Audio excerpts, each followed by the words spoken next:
ನಿಮ್ಮ ಕೈ ಮುಗಿತೀನಿ. ನನಗೆ 2 ಕಾಲು ಪ್ರಾಬ್ಲಮ್ ಮತ್ತು ನಂಗೆ ಕಿಡ್ನಿನೂ ಪ್ರಾಬ್ಲಮ್. ನನಗೆ 2 ಚಿಕ್ಕ ಚಿಕ್ಕ ಮಕ್ಕಳಿದ್ದಾರೆ. ರೀಸೆಂಟಾಗಿ ನಮ್ಮ ಯಜಮಾನ್ರಿಗೂ ಆಕ್ಸಿಡೆಂಟಾಗಿ ಅವ್ರಿಗೂ ಕೆಲ್ಸಕ್ಕೆ ಹೋಗೋಕ್ಕಾಗಲ್ಲ. ನಿಮ್ಮ ಕೈ ಮುಗಿತೀನಿ, ನಿಮ್ಮ ಕೈಲಾದ್ರೆ ಸಹಾಯ. ಹಾಯ್, ಎಲ್ಲರಿಗೂ ನಮಸ್ಕಾರ. ನಿಮ್ಮ ಮನೆ ಮಗ ಸಂಜು ಮಾತಾಡೋದು. ಮೈಸೂರು ಬಂದಿದ್ದೀರಿ.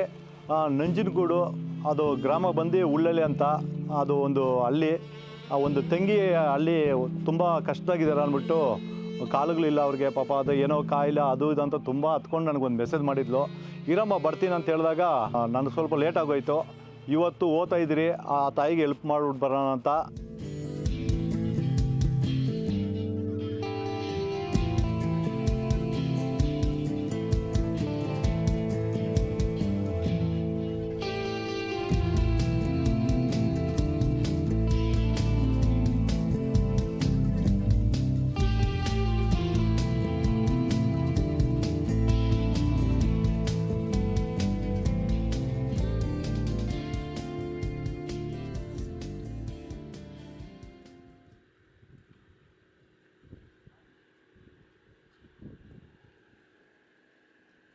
ನೋಡಿ,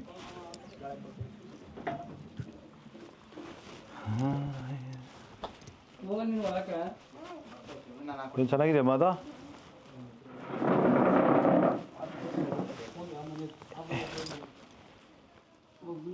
ಏನು 2 ಕಾಲೂ ಆಪ್ರೇಷನ್ ಆಗಿರೋದಾ? ಹಾಂ, ಫಸ್ಟ್ ಚೆನ್ನಾಗಿದ್ದಮ್ಮ ಕಾಲುಗಳು. ಸರ್, ಹುಟ್ಟಾಗ ಬೆನ್ನಿಂದ ಗಣಪತಿ ನನ್ನ ತಾಯಿ ಹೊಟ್ಟೆಯೊಳಗಿಂದ ಬರ್ಬೇಕಾದ್ರೆ ಚಿಕ್ಕ ಪಾಪಲ್ಲಿ ಆಪರೇಷನ್ ಮಾಡಿದ್ಮೇಲೆ ಸಡನ್ ಆಗಿ ಹಿಂಗಿರೋ ಕಾಲು ಹಿಂಗಾಗೋಗಿತ್ತು. ಅದನ್ನ ಸ್ಕೂಲ್ಗೆ ಹೋಗ್ಬೇಕಾದ್ರೆ ಸೈಟ್ ಆಪರೇಷನ್ ಮಾಡಿದ್ರು. ಓಕೆ. ಕಲ್ಚಿಸ್ಬಿಟ್ಟು ಓಪನ್ ಆಗೋಯ್ತು ಕಾಲು. ಮೂಳೆನೆ ಕರ್ಕೋತಿತ್ತು. ಕರ್ಕೊಂಡ್ಮೇಲೆ ಕಟ್ ಮಾಡಿದ್ರು ಇನ್ಫೆಕ್ಷನ್ ಆಗಿ. ಓಕೆ. ಯಾವಾಗ ಆಗಿದೆ? ಎಷ್ಟು ವರ್ಷ ಆಯಿತು ಇದು? 3 ವರ್ಷ ಆಯ್ತು ಸರ್. 3 ವರ್ಷ ಆಯ್ತಾ? ಈ ನಡುವೆ ಆಗಿರೋದು ಇದಾ? ಇದು 1 ತಿಂಗಳಾಯ್ತು ಸರ್. ಹಾಂ. ಆಮೇಲೆ ಕಿಡ್ನಿನೂ ಪ್ರಾಬ್ಲಮ್ ಸರ್ ನನಗೆ. ಹಾಂ. ಹಾಸ್ಪಿಟ್ಲಲ್ಲಿ ತುಂಬ ಹೆಲ್ಪ್ ಮಾಡಿ ಅಂತ ಯಾರು ಸಪೋರ್ಟು ಬರಲಿಲ್ಲ ಸರ್. ಮುಂದಕ್ಕೆ ಹೆಲ್ಪ್ ಮಾಡಿ ಅಂದ್ಬಿಟ್ಟು ನಾನು ವೀಡಿಯೋಸ್ ಕೊಡ್ತಿದ್ದೆ.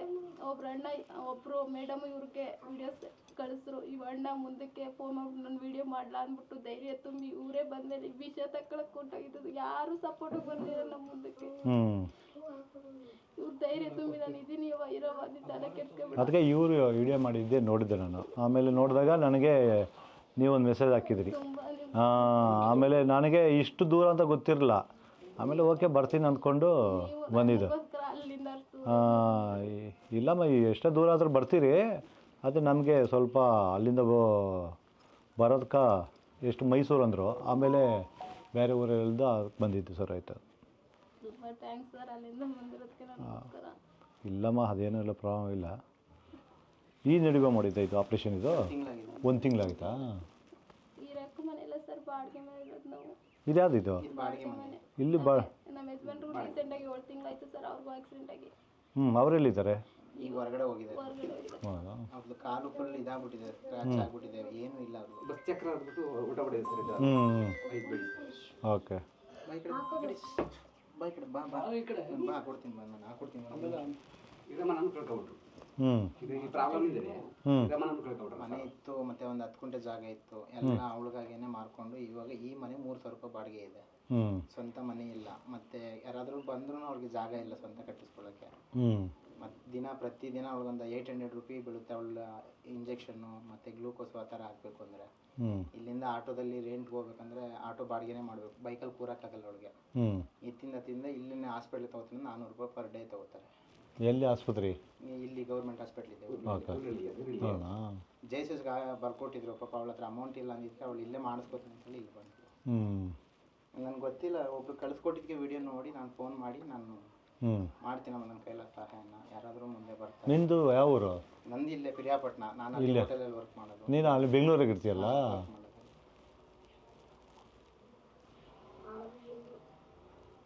ಏನಾದರೂ ಕಷ್ಟಪ್ಪ ತಾಯಿದು. ಇಬ್ರು ಚಿಕ್ಕ ಮಕ್ಕಳಿದ್ದಾರೆ. ನಾನು ಸತ್ತೋದ್ರು ಒಂದು ದಾರಿ ಕೊಡ್ಬೇಕು ಅಂತ ಸರ್.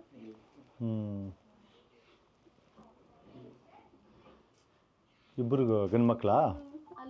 ಇವನಿಗೂ ಕೂಡ ಅಸ್ತಮ ಇದೆ. ಇವನು ಚಿಕ್ಕವನಿಗೆ ಇದು ಕೂಡದಂಗೆ ಅಸ್ತಮ ಇದೆ. ಅಂದ್ರೆ ಅವ್ನಿಗೆ ಸ್ವಲ್ಪ ಸೋಲು ದಮ್ ಜಾಸ್ತಿ ಆಗ್ತಾ ಇರ್ತದೆ. ಇವ್ ಮನೇಲಿ ಆಕ್ಚುಲಿ ಹೇಳ್ಬೇಕು ಇವನೊಬ್ಬ ಆಕ್ಟಿವ್ ಆಗಿದ್ದಾನೆ. ನಿಮ್ ಬಾಕಿಯವರೆಲ್ಲ ಅಷ್ಟೇ. ನಿಮ್ಗೆ ತಾಯಿ ತಂದೆ ಇವರೇ ತಾಯಿ. ಅವನೇ ಸರ್ ನೋಡ್ತಿದ್ದಾರೆ. ಇವ್ರು ನಿಮ್ಮ ತಂದೆನಾ? ತಾಯಿ. ಓಕೆ.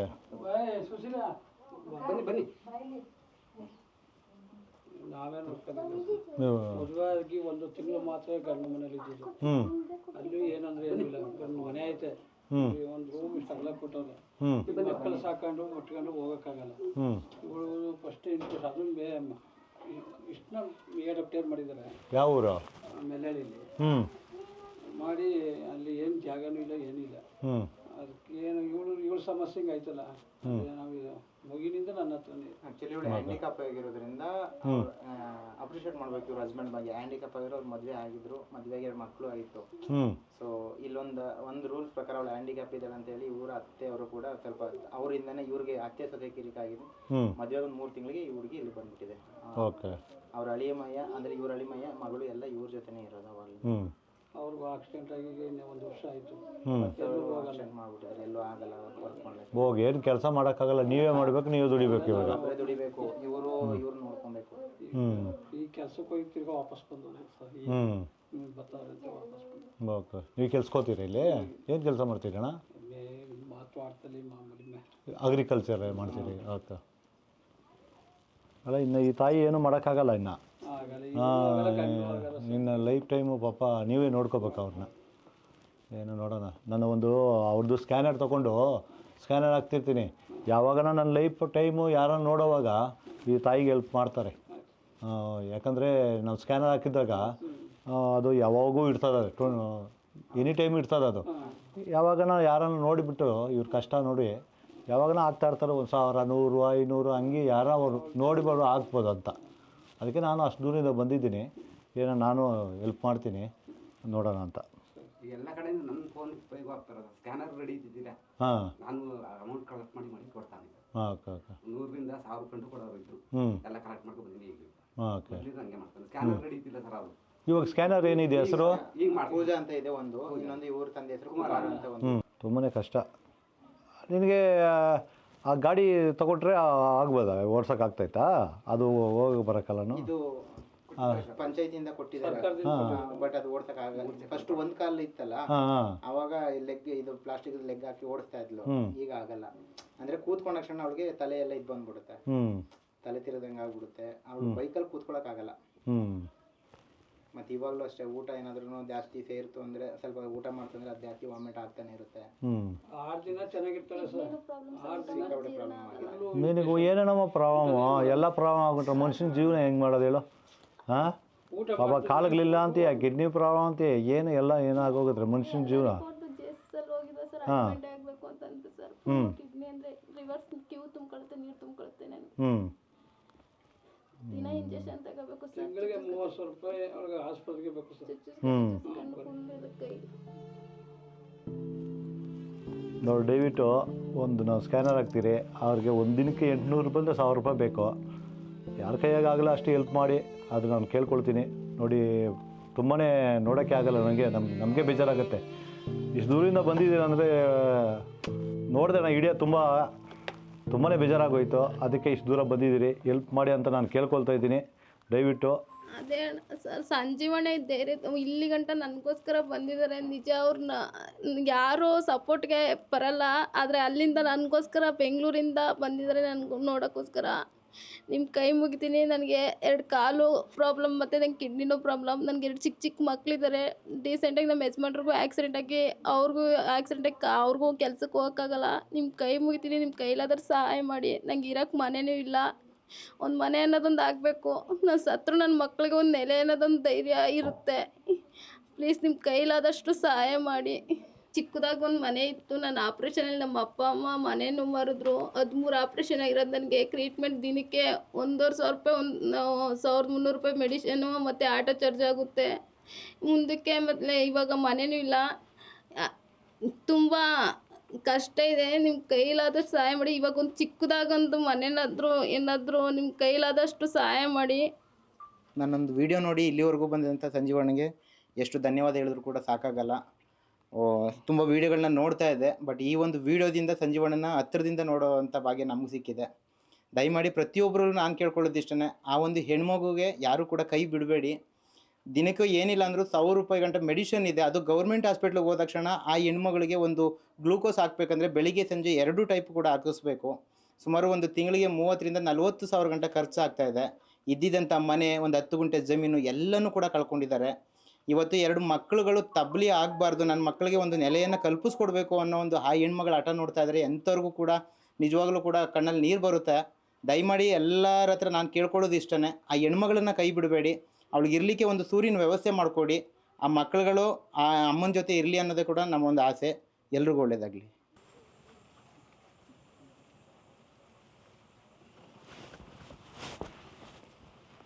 ಇದು 1 ಲಕ್ಷ ಇದೆ, ತಗೊಳ್ಳಿ ಅಣ್ಣ. ಅದೇ ಆ ಹುಡುಗಿಗೆ ಹೆಲ್ಪ್ ಆಗಲಿ ಅಂತ ನಾನು ಕೊಡ್ತಾಯಿದ್ದೀನಿ. ತುಂಬ ಜನ ನೋಡೋರು ಎಲ್ಲರೂ ಒಂದು ಸ್ಕ್ಯಾನರ್ ಹಾಕ್ತೀನಿ. ತುಂಬ ಜನ ಹೆಲ್ಪ್ ಮಾಡಿ ದಯವಿಟ್ಟು. ನನಗೆ ನಮ್ಮ ತಂಗಿ ಅಂದ್ಕೊಂಡು ಇಷ್ಟು ದೂರ ಬಂದಿದ್ದೀನಿ. ನೀವು ಒಂದು ಅಕ್ಕ ತಂಗಿನ ಅಂದ್ಕೊಂಡು ಆ ತಾಯಿಗೆ ಹೆಲ್ಪ್ ಮಾಡಿದ್ರೆ ಒಳ್ಳೇದಾಗಲ್ಲ ಅಂತ ನಾನು ಕೇಳ್ಕೊಳ್ತೀನಿ. ನಮಗೋಸ್ಕರ ಬೆಂಗಳೂರಿಂದ ಇಲ್ಲಿವರೆಗೆ ಬಂದು ಸಂಜೀವಣ್ಣವರು ಮತ್ತು ಚೇತನನವರು ಬಂದು ಚೇತನನವರು ನಮಗೆ ಸಹಕಾರ ಕೊಟ್ಟರು. ಆದರೆ ಇವರು ಸಹಾಯಧನ ಕೊಟ್ಟು ನಮಗೆ ನಮ್ಮ ಕುಟುಂಬಕ್ಕೆ ಒಂದು ಒಳ್ಳೇದು ಮಾಡಿ ಇದು ಮಾಡವ್ರೆ. ನಾವು ಈಗ ಒಂದು 10 ಗುಂಟೆ ಜಮೀನು ಮತ್ತು ಒಂದು ಚಿಕ್ಕ ಮನೆ ಇತ್ತು, ಎಲ್ಲ ಕಳ್ಕೊಂಡು ಇವಳಿಗೋಸ್ಕರ ಬರೀ ಪ್ರತಿ ತಿಂಗಳು ಆಸ್ಪತ್ರೆ ಅಂದ್ಕೊಂಡು ಇವಳದು ಕಿಡ್ನಿ ಇನ್ಫೆಕ್ಷನು ಮತ್ತು 2 ಕಾಲಿಲ್ಲ. ಸಹಾಯ ಮಾಡಿ ದಯವಿಟ್ಟು. ಬೇಡ ಸುಮ್ಮನೆ ಅದ್ರಲ್ಲಿ ನೀನು ಅದೆಲ್ಲ ಮುಗಿಬಾರ್ದು. ನೀನು ಏನೂ ಇಲ್ಲ ಆ ಥರ ಎಲ್ಲ ಮಾಡಬಾರ್ದು. ಆ ಥರ ಎಲ್ಲ ಏನು ಮಾಡಬಾರ್ದು ನೀನು. ನನ್ನ ಕೈಯಾಗ ಆಗಷ್ಟು ನಾವು ಹೆಲ್ಪ್ ಮಾಡಿದ್ದೀರಿ. ಎಲ್ಲರೂ ಹೆಲ್ಪ್ ಮಾಡೇ ಮಾಡ್ತಾರೆ. ದಯವಿಟ್ಟು ನಿನ್ನ ಬಾಧೆ ನೋಡಿ ಅಷ್ಟು ದೂರಿಂದ ಬಂದಿದ್ದೀನಿ. ನಿಮ್ಗೆ ಒಳ್ಳೇದಾಗೇ ಆಗುತ್ತೆ ಯಾವತ್ತನಾಗಲಿ. ಬರ್ತಾರೆ ಬಿಡಮ್ಮ. ಇವಾಗ ನಾವು ಒಂದು ಇಡೀ ಹಾಕಿರ್ತೀರಲ್ಲ, ನಿಮ್ಮನ್ನು ನೋಡೋಕ್ಕೆ ತುಂಬ ಜನ ಬರ್ತಾರೆ.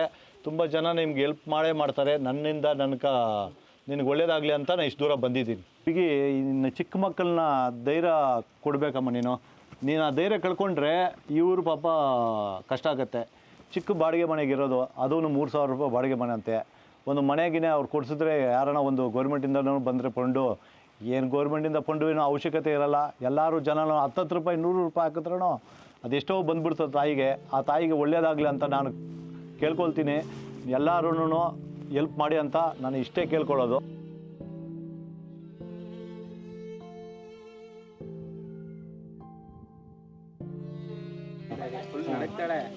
ಬರಲ್ಲ ಅವಳಿಗೆ ಅಲ್ಲ, ತುಂಬ ಜನ ಇವಾಗ ವಿಡಿಯೋ ಹಾಕ್ತಿರಲ್ಲ, ಹಾಕಿದ್ಮೇಲೆ ತುಂಬ ಜನ ಹೆಲ್ಪ್ ಮಾಡ್ತಾರೆ. ಅದು ಸ್ಕ್ಯಾನರ್ ಹಾಕಿರ್ತೀನಿ, ತುಂಬ ಜನ ಬರ್ತಾರೆ. ಒಳ್ಳೇದಾಗುತ್ತೆ ನಿಮ್ಗೆ. ಇವತ್ತೆಲ್ಲ ಲೈಫ್ ಟೈಮು ಬರ್ತಾ ಇರ್ತದೆ. ನಾವು ನಮ್ಮ ವಿಡಿಯೋ ನೋಡಿದಾಗ ಯಾರ ಒಂದು 10,000 5,000 ಒಂದು 100 ರೂಪಾಯಿ 10 ರೂಪಾಯಿ ಎಲ್ಲ ಹಾಕ್ತಾ ಇರ್ತಾರೆ.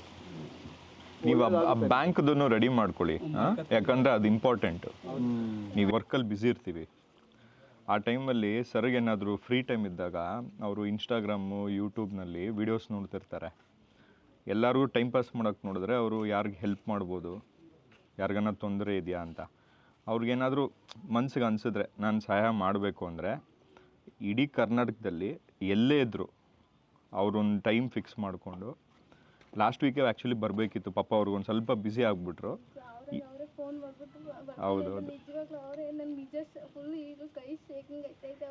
ಅವರೇ ಫೋನ್ ಮಾಡಿದ್ರು ನನಗೆ ಮಾಡಿದ್ರಂತ ಒಂಥರ ಧೈರ್ಯ ಆಗ್ತು. ಹೌದೌದು. ಅವ್ರದ್ದು ಒಂದು ವಿಡಿಯೋ ನಾನು ಕಾಪಿ ಮಾಡಿ ನಾನು ಅಪ್ಲೋಡ್ ಮಾಡಿದ್ದೆ ಒಂದ್ಸರಿ. ಹಣ ಇದ್ದವನು ಶ್ರೀಮಂತ ಅಲ್ಲ, ಹೃದಯ ಇದ್ದವನು ಶ್ರೀಮಂತ ಅಂತೇಳಿ ನಾನು ಅದನ್ನು ಮಾಡಿ ಹೌದೌದು ಅವತ್ತು ಅನ್ಕೊಂಡಿದ್ದೆ ಸರ್, ನಾನು ನೋಡೋಕ್ಕಾಗುತ್ತೆ ಇವ್ರನ್ನ ಅಂತ.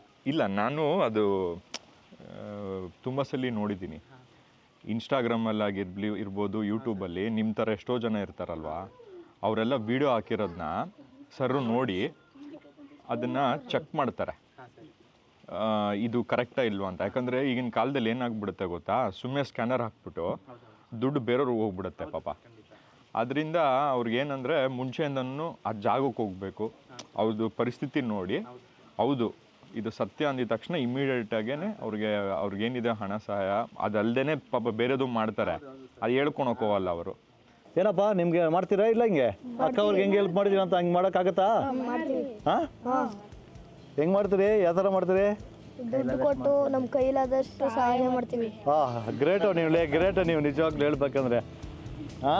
ಎಲ್ಲರೂ ನನ್ನಂಗೆ ಚೆನ್ನಾಗಾಗಿ ಹೆಲ್ಪ್ ಮಾಡಬೇಕು, ಬಡವ್ರಿಗೆಲ್ಲನೂ ಹೆಲ್ಪ್ ಮಾಡಬೇಕಂತ ನಾನು ಕೇಳ್ಕೊಳ್ತೀನಿ. ಸರ್ ಒಂದೇ ನಿಮಿಷ ಹಂಗೆ ಸಂಜೀವನಿಗೆ all the best. ಇದಕ್ಕಿಂತ ಸಂತೋಷ ಯಾವುದೂ ಸಿಕ್ಕಲ್ಲ. ಅದು ಎಷ್ಟೇ ಕೋಟಿ ಇರಲಿ, ಎಷ್ಟೇ ಬರಲಿ, ಎಷ್ಟೇ ಸಂಪಾದನೆ ಮಾಡಿರಲಿ, ಅದು ಒಂದು ದಿನ ಬದುಕಿದ್ರೂ ಈ ಥರ ಬದುಕಬೇಕಂತ ನನ್ನ ಆಸೆ. ಹಾಂ, ಓಕೆ, ಬಾಯ್. ಎಷ್ಟು ಜನ ಇದ್ದೀರೋ? ಹಾಂ, ನಾನು ಏನು ತಗೊಂಬಂದಿಲ್ಲ. ತಗೋ, ಏನೋ ತಿನ್ರಿ. ದಾ ಯಾಕೆ ತಗೊಳ್ಳಿ, ಈ ಕೈ ತಗೊಳ್ಳೋ, ಬರಲಿ. ಹಾಂ, ನಿಮ್ಮ ತಮ್ಮ ಕರಿ. ಹಾಂ, ಕರಿಯೋ.